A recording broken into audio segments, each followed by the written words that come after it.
ಕರತ ಮೋದಕ ಸದಂಚಿ ಸಾಧಕ ಕಲದಾರ ವಸಂತಕ ವಿಲಾಸಿ ಲೋಕ ರಕ್ಷಕ ನೈಕೈಕ ನಾಯಕ ವಿನಾಶಿತೆ ಬದೇತ ಗಮನತ ಶುಭಾಶುನಾಶಕಂ ನಮಾಮಿತ ವಿನಾಯಕಂ ನಮಾಮಿತ ವಿನಾಯಕಂ ನಮಾಮಿತ ವಿನಾಯಕಂ ರಾಮಾಯ ರಾಮಭದ್ರಾಯ ರಾಮಚಂದ್ರಾಯ ವೇದಸಿ ರಘುನಾಥಾಯ ನಾಥಾಯ ಸೀತಾಯ ಪತಯ ನಮ ಮನೋಜ್ಜವ ಮಾರುತುಲ್ಯ ವೇದ ಜಿತೇಂದ್ರ ಬುದ್ಧಿಮತ ವರಿಷ್ಠವಾತಾತ್ಮಜ ವಾನರಹಿತ ಮುಖ್ಯ ಶ್ರೀರಾಮದೂತಂ ಶರಣಂ ಪ್ರಪದ್ಯೆ ಸಾಯಿಚರಿತ್ರೆ 40ನೇಯ ಅಧ್ಯಾಯ.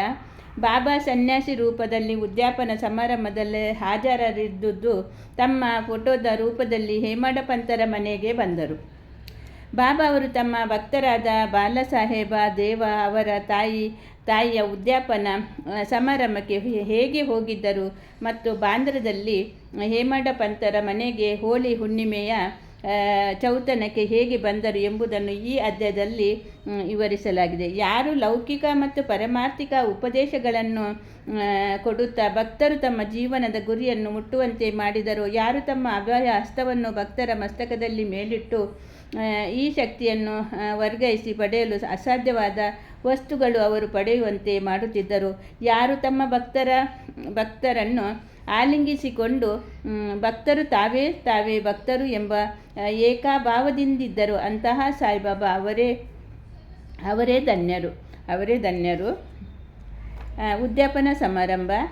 ಶ್ರೀ ಬಿ ದೇವ ಅವರು ಠಾಣಾ ಜಿಲ್ಲೆಯ ಡಾನುವಿನಲ್ಲಿ ಮಾಮಲೆದಾರರಾಗಿದ್ದರು. ಅವರ ತಾಯಿಗೆ 25-30 ಹರಕೆಗಳನ್ನು ಮಾಡಿಕೊಂಡಿದ್ದು ಆ ಸಂಬಂಧವಾಗಿ ಉದ್ಯಾಪನಾ ಸಮಾರಂಭ ಆಚರಿಸಬೇಕೆಂದು 100-200 ಜನರಿಗೆ ಬ್ರಾಹ್ಮಣರ ಸಂತರ್ಪಣೆ. ಈ ಸಂದರ್ಭದಲ್ಲಿ ಶ್ರೀದೇವ ಅವರು ಒಂದು ದಿನ ನಿಶ್ಚಯಿಸಿ ಸಾಯಿಬಾಬರವರಿಗೆ ಈ ಸಮರಕ್ಕೆ ಬಂದರು. ಸಮಾರಂಭ ಶೋಭಿಸುತ್ತಿಲ್ಲವೆಂದು ಅವರನ್ನು ಸಹ ಊಟಕ್ಕೆ ಕರೆದುಕೊಂಡು ಬರುವಂತೆ ಶಿರಡಿಯಲ್ಲಿ ಬಾಬು ಸಾಹೇಬರಿಗೆ ಪತ್ರ ಬರೆದರು. ಬಾಬಾ ಅವರು ಆಮಂತ್ರಣ ನೋಡಿ, ನನ್ನನ್ನು ಸ್ಮರಿಸುವರ ಬಳಿ ನಾನು ಸದಾ ಇರುತ್ತೇನೆ. ನನಗೆ ವಾಹನ ಸೌಕರ್ಯ ಅಗತ್ಯವಿಲ್ಲ. ನನ್ನನ್ನು ಪ್ರೀತಿಯಿಂದ ಆಹ್ವಾನಿಸಿದರ ಅವರ ಹತ್ತಿರ ನಾನು ಶೀಘ್ರವಾಗಿ ಓಡಿ ಹೋಗುತ್ತೇನೆ. ನಾನು, ನೀನು ಮತ್ತು ಇನ್ನೊಬ್ಬನು ಜೊತೆಗೂಡಿ ಬರುತ್ತೇನೆ. ಉತ್ತರ ಬರೆದು ಹಾಕು ಎಂದರು. ಈ ಜೋಗ ಅದರಂತೆ ದೇವ ಅವರಿಗೆ ಉತ್ತರಿಸಿದರು. ಇದನ್ನು ನೋಡಿ ದೇವ ಅವರು ಆನಂದ ಭರಿತರಾದರು. ಆದರೆ ಬಾಬಾ ರಹತ ರುಯಿ ನಿಮಗಾವಿನಿಂದ ಆಚೆಗೆ ಎಲ್ಲಿಗೂ ಹೋಗಿರಲಿಲ್ಲ. ಆದರೂ ಕೂಡ ಸಿದ್ಧ ಪುರುಷರಾದ ಬಾಬಾ ಅವರಿಗೆ ಯಾವುದೂ ಅಸಾಧ್ಯವಿಲ್ಲ. ಯಾವ ರೂಪದಲ್ಲಿ ಆದರೂ ಅವರು ತಮ್ಮ ಅಭಿಷ್ಟವನ್ನು ನೆರವೇರಿಸುತ್ತಾರೆ. ಶ್ರೀದೇವ ದೃಢ ಮನಸ್ಸಿನಿಂದ ಇದಕ್ಕೆ ಕೆಲವು ದಿನಗಳ ಒಂದೇ ಗೋರಕ್ಷಣ ಕಾರ್ಯಕರ್ತನೆಂದು ಹೇಳಿಕೊಂಡು ಒಬ್ಬ ಸನ್ಯಾಸಿಯು ಡಾನುವಿನ ರೈಲ್ವೆ ಸ್ಟೇಷನ್ ಮಸ್ತರದ ಬಳಿ ಬಂದು ಚಂದ ಎತ್ತಲು ಬಂದರು. ಅವರು ಆ ದೇವ ಮಹಾಮಾಲ್ಯದಾರರ ಕಡೆಗೆ ಹೋಗಿ, ನಿಮ್ಮ ಕಾರ್ಯ ಸುಗಮವಾಗುತ್ತದೆ ಎಂದು ಹೇಳುತ್ತಿರುವಾಗ ಅದೇ ಸಮಯಕ್ಕೆ ಸರಿಯಾಗಿ ದೇವ ಅವರು ಅಲ್ಲಿಗೆ ಬಂದರು. ಸ್ಟೇಷನ್ ಮಾಸ್ಟರರು ಸನ್ಯಾಸಿಗೆ ದೇವ ಅವರ ಪರಿಚಯ ಮಾಡಿಕೊಟ್ಟರು. ಇಬ್ಬರು ಕೆಲವು ಕಾಲ ಮಮತೆಯಿಂದ ಮಾತುಕತೆಯನ್ನು ನಡೆಸಿ ಆಗ ದೇವ ಅವರು, ಈಗ ತಾನೇ ನರೋತ್ತಮ ಶೆಟ್ಟಿ ಬೇರೆ ಕಾರ್ಯಕ್ಕೆ ಚಂದ ಎತ್ತುತ್ತಿದ್ದಾರೆ. ಆದ್ದರಿಂದ ಈಗಲೇ ಇನ್ನೊಂದು ಸಲ ಚಂದ ಎತ್ತುವುದು ಸೂಕ್ಷ್ಮವಲ್ಲ. ಇನ್ನು 2-3-4 ತಿಂಗಳ ನಂತರ ಬನ್ನಿರಿ ಎಂದು ಹೇಳಿ ಕಳಿಸಿದರು. ಮುಂದೆ 1 ತಿಂಗಳ ನಂತರ ಸನ್ಯಾಸಿಗೆ ಬೆಳಿಗ್ಗೆ 10 ಗಂಟೆ ಸರಿಯಾಗಿ ದೇವ ಅವರ ಮನೆಗೆ ಬಾಗಿಲಿಗೆ ಬಂದರು. ಅವರು ಚಂದ ಎತ್ತಲು ಬಂದಿದ್ದಾನೆಂದು ಭಾವಿಸಿದರು. ಆದರೆ ಸನ್ಯಾಸಿ ಉದ್ಯಾಪನ ಸಮಾರಂಭದ ಸಿದ್ಧತೆಯನ್ನು ನೋಡಿ ತಾನು ಚಂದ ಎತ್ತಲು ಬಂದಿರದೆ ಊಟಕ್ಕೆ ಬಂದಿರುವುದಾಗಿ ತಿಳಿಸಿದರು. ಆಗ ದೇವ ಅವರು, ಸರಿ, ಬಹಳ ಸಂತೋಷ, ನಿಮ್ಮದೇ ಮನೆ ಎಂದು ಭಾವಿಸಿರಿ, ಊಟಕ್ಕೆ ಅಗತ್ಯವಾಗಿ ಬನ್ನಿರಿ ಎಂದರು.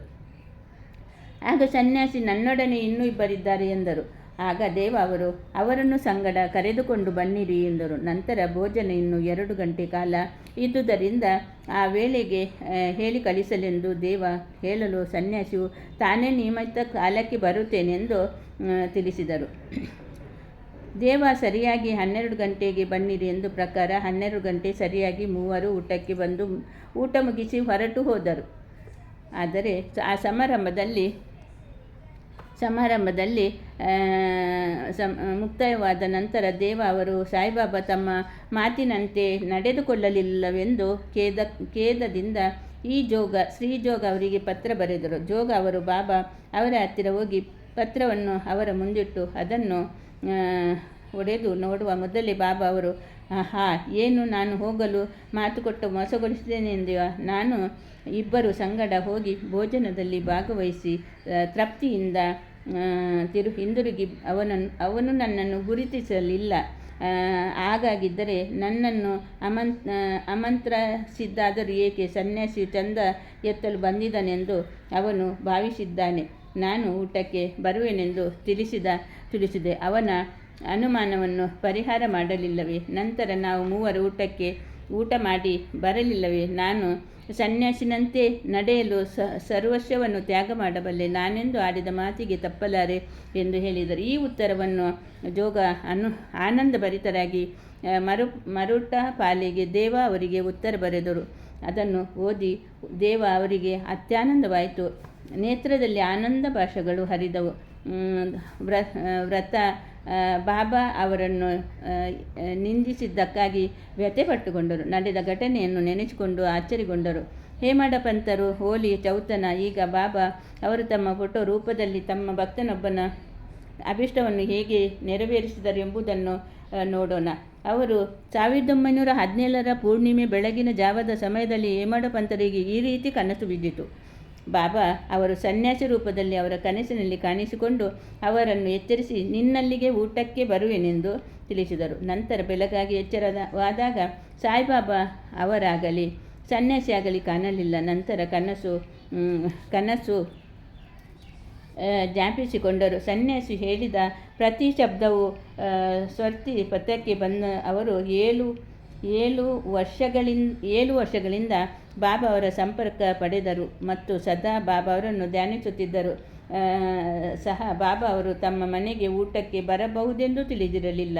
ಕೂಡಲೇ ತಮ್ಮ ಹೆಂಡತಿಗೆ ಈ ದಿನ ಹೋಳಿ ಹಬ್ಬದಿಂದ ಈ ಸನ್ಯಾಸಿ ಅತಿಥಿಯಾಗಿ ಊಟಕ್ಕೆ ಬರುವರೆಂದು ಹೆಚ್ಚು ಅಡಿಗೆ ಮಾಡಲು ಹೇಳಿದರು. ಆಗ ಅವಳು ಯಾರು ಎಲ್ಲಿಂದ ಬರುತ್ತಾರೆ ಎಂದು ಕೇಳಲು ತಮ್ಮ ಕನಸನ್ನು ಹೇಮಡ ಪಂತ ಅವಳಿಗೆ ವಿವರಿಸಿದರು. ಅವಳು ಅನುಮಾನದಿಂದ ಬಾಬಾ ಅವರು ಶಿರಡಿಯ ರುಚಿಕರವಾದ ಊಟ ಬಿಟ್ಟು ನಮ್ಮ ಮನೆಯ ಸಾದ ಊಟಕ್ಕೆಂದಾದರೂ ಬರುತ್ತಾರೆಯೇ ಎಂದು ಕೇಳಿದಳು. ಆಗ ಹೇಮಡ ಪಂತರು ಬಾಬಾ ಅವರೇ ಸ್ವತಃ ಬರೆದಿದ್ದರು, ಯಾರಾದರೂ ಒಬ್ಬ ಅತಿಥಿಯ ರೂಪದಲ್ಲಿ ಬರಬಹುದೆಂದು. ಹೆಚ್ಚಿಗೆ ಅಡಿಗೆ ಮಾಡುವುದರಿಂದ ನಷ್ಟವೇನು ಎಂದರು.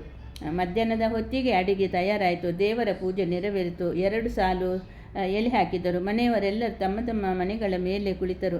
ಆಹಾರ ಬಡಿಸಿದರು. ಎಲ್ಲರೂ ಅತಿಥಿಯ ಬರವಣೆ ಕಾಯುತ್ತಿದ್ದರು. ಮಧ್ಯಾಹ್ನ ಮೀರುತ್ತಿತ್ತು. ಅತಿಥಿಯ ಸುಳಿವೇ ಇರಲಿಲ್ಲ. ನಂತರ ಬಾಗಿಲು ಹಾಕಿ ತುಪ್ಪ ಬಡಿಸಿದರು.